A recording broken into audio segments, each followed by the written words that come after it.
Comme la plupart des go muscu, j'imagine que vous suivez votre programme un peu comme si c'était une religion. Et pourtant, vous avancez peu, voire plus du tout. Et si je vous disais que justement, c'était votre programme qui vous sabotait vos progrès? Dans cette vidéo, je vais vous expliquer pourquoi la plupart des programmes de force que vous suivez peuvent vous faire tourner en rond, voire peuvent même vous empêcher de progresser. Et surtout, comment faire complètement différemment, avec une approche bien plus maligne, qui s'adapte à comment vous vous sentez, à votre énergie du jour et à votre récupération. Je vais vous expliquer la différence entre une périodisation prédictive, celle que vous utilisez sûrement, et une périodisation adaptative, qui est littéralement faite pour vous. Je vais vous expliquer comment cette méthode peut vous faire progresser de manière optimale, tout en vous enlevant la pression de réaliser les barres et minimiser les risques de blessures. Comme vous le savez sûrement, la plupart des programmes sont écrits à l'avance. Typiquement, le lundi, 4 séries, 8 répétitions à 80 kg, le mardi, 3 séries sur un autre exercice de 10 répétitions à 30 kg, j'en sais rien moi, mais bref, vous voyez. Et le truc, c'est que votre corps s'en fiche complètement de ce qui est écrit sur un bout de papier.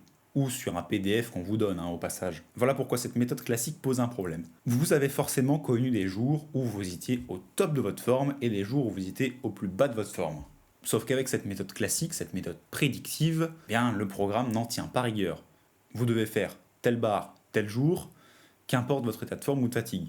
Donc vous devez forcer comme un malade alors que vous n'avez pas forcément l'énergie de le faire. Forcément, ça augmente le risque de blessure, mais surtout, vous vous mettez la pression pour réussir telle barre tel jour. Puisque si le programme dit qu'il faut le faire, eh ben vous devez le faire. Et si vous réussissez pas cette fameuse barre, ça peut créer un mal-être, une frustration qui fait que vous avez une baisse de motivation. Et c'est pas l'idéal quand on veut progresser en force. Ou dans n'importe quel autre domaine. Et au contraire, il y a des jours où vous pourriez exploser toutes vos perfs, mais le programme dit qu'il faut se retenir un peu parce que on travaille le volume ou que sais-je.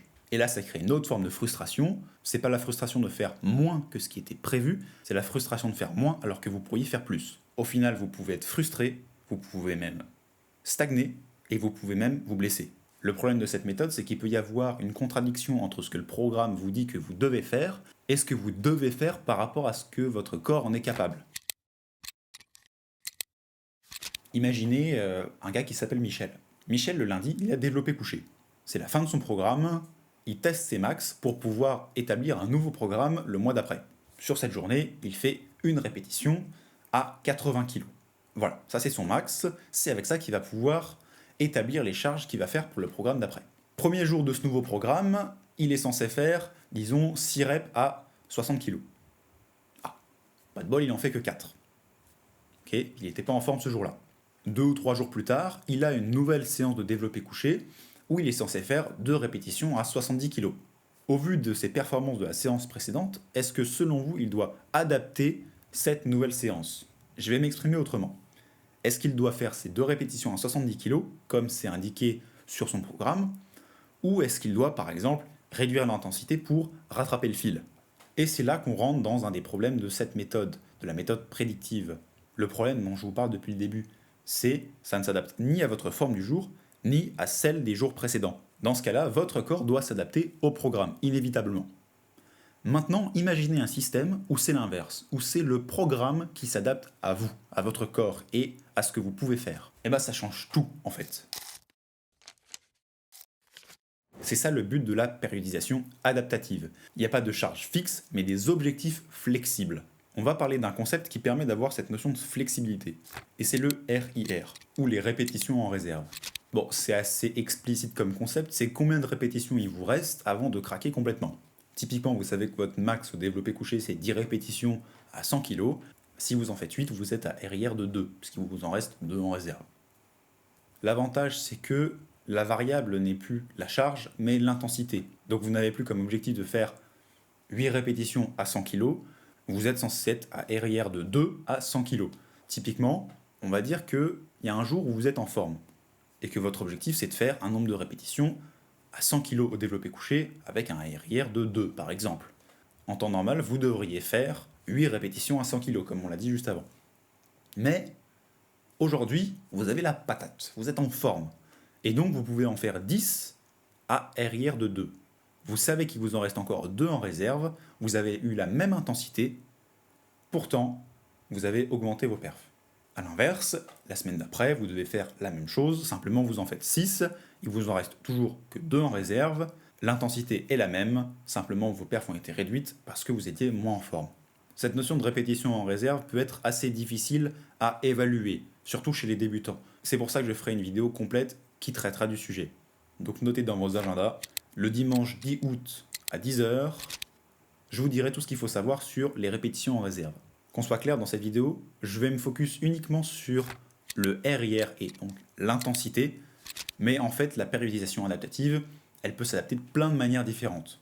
Il peut y avoir un changement d'exercice, il peut y avoir un changement du nombre de séries, il peut y avoir plein de choses en fait. Et c'est ça qui est beau, c'est que peu importe comment vous vous sentez, il y a toujours une manière optimale de faire les choses pour vous.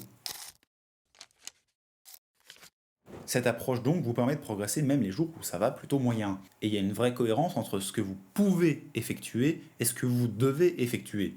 Puisque vous devez effectuer ce que vous pouvez effectuer. C'est clair? Si vous voulez, vous ne ratez plus vos séances comme ça pouvait être le cas avant. Mais les deux aspects les plus importants, c'est que vous minimisez grandement le risque de blessure et surtout, ça vous permet de garder la motivation. Vous n'avez plus ce sentiment de frustration. Cet ensemble de choses-là, ça vous permet d'avoir une progression plus fluide et constante. En fait, cette méthode, c'est la meilleure méthode à long terme. C'est-à-dire que vous allez avoir les résultats optimaux, et surtout, c'est une méthode qui peut être suivie sur des mois, des années. Là où un programme classique doit être révisé tous les X jours, parce qu'il y a eu tel événement important, il y a eu telle maladie qui vous a touché, bref. Dans la périodisation adaptative, vous travaillez avec votre corps et pas contre lui. Vous l'avez compris, si vous voulez vous entraîner plus intelligemment que tout le monde, testez la périodisation adaptative. Travailler, forcer, s'entraîner, c'est important, mais le faire bien, c'est mieux. Sur cette phrase cliché, je vais vous laisser. Si cette vidéo vous a plu, n'hésitez pas à vous abonner et à la liker. Et si jamais vous avez des questions, n'hésitez pas à les écrire en commentaire, je serai ravi d'y répondre, soit dans l'espace commentaire directement, soit à travers une prochaine vidéo. En attendant, je vous dis à la semaine prochaine.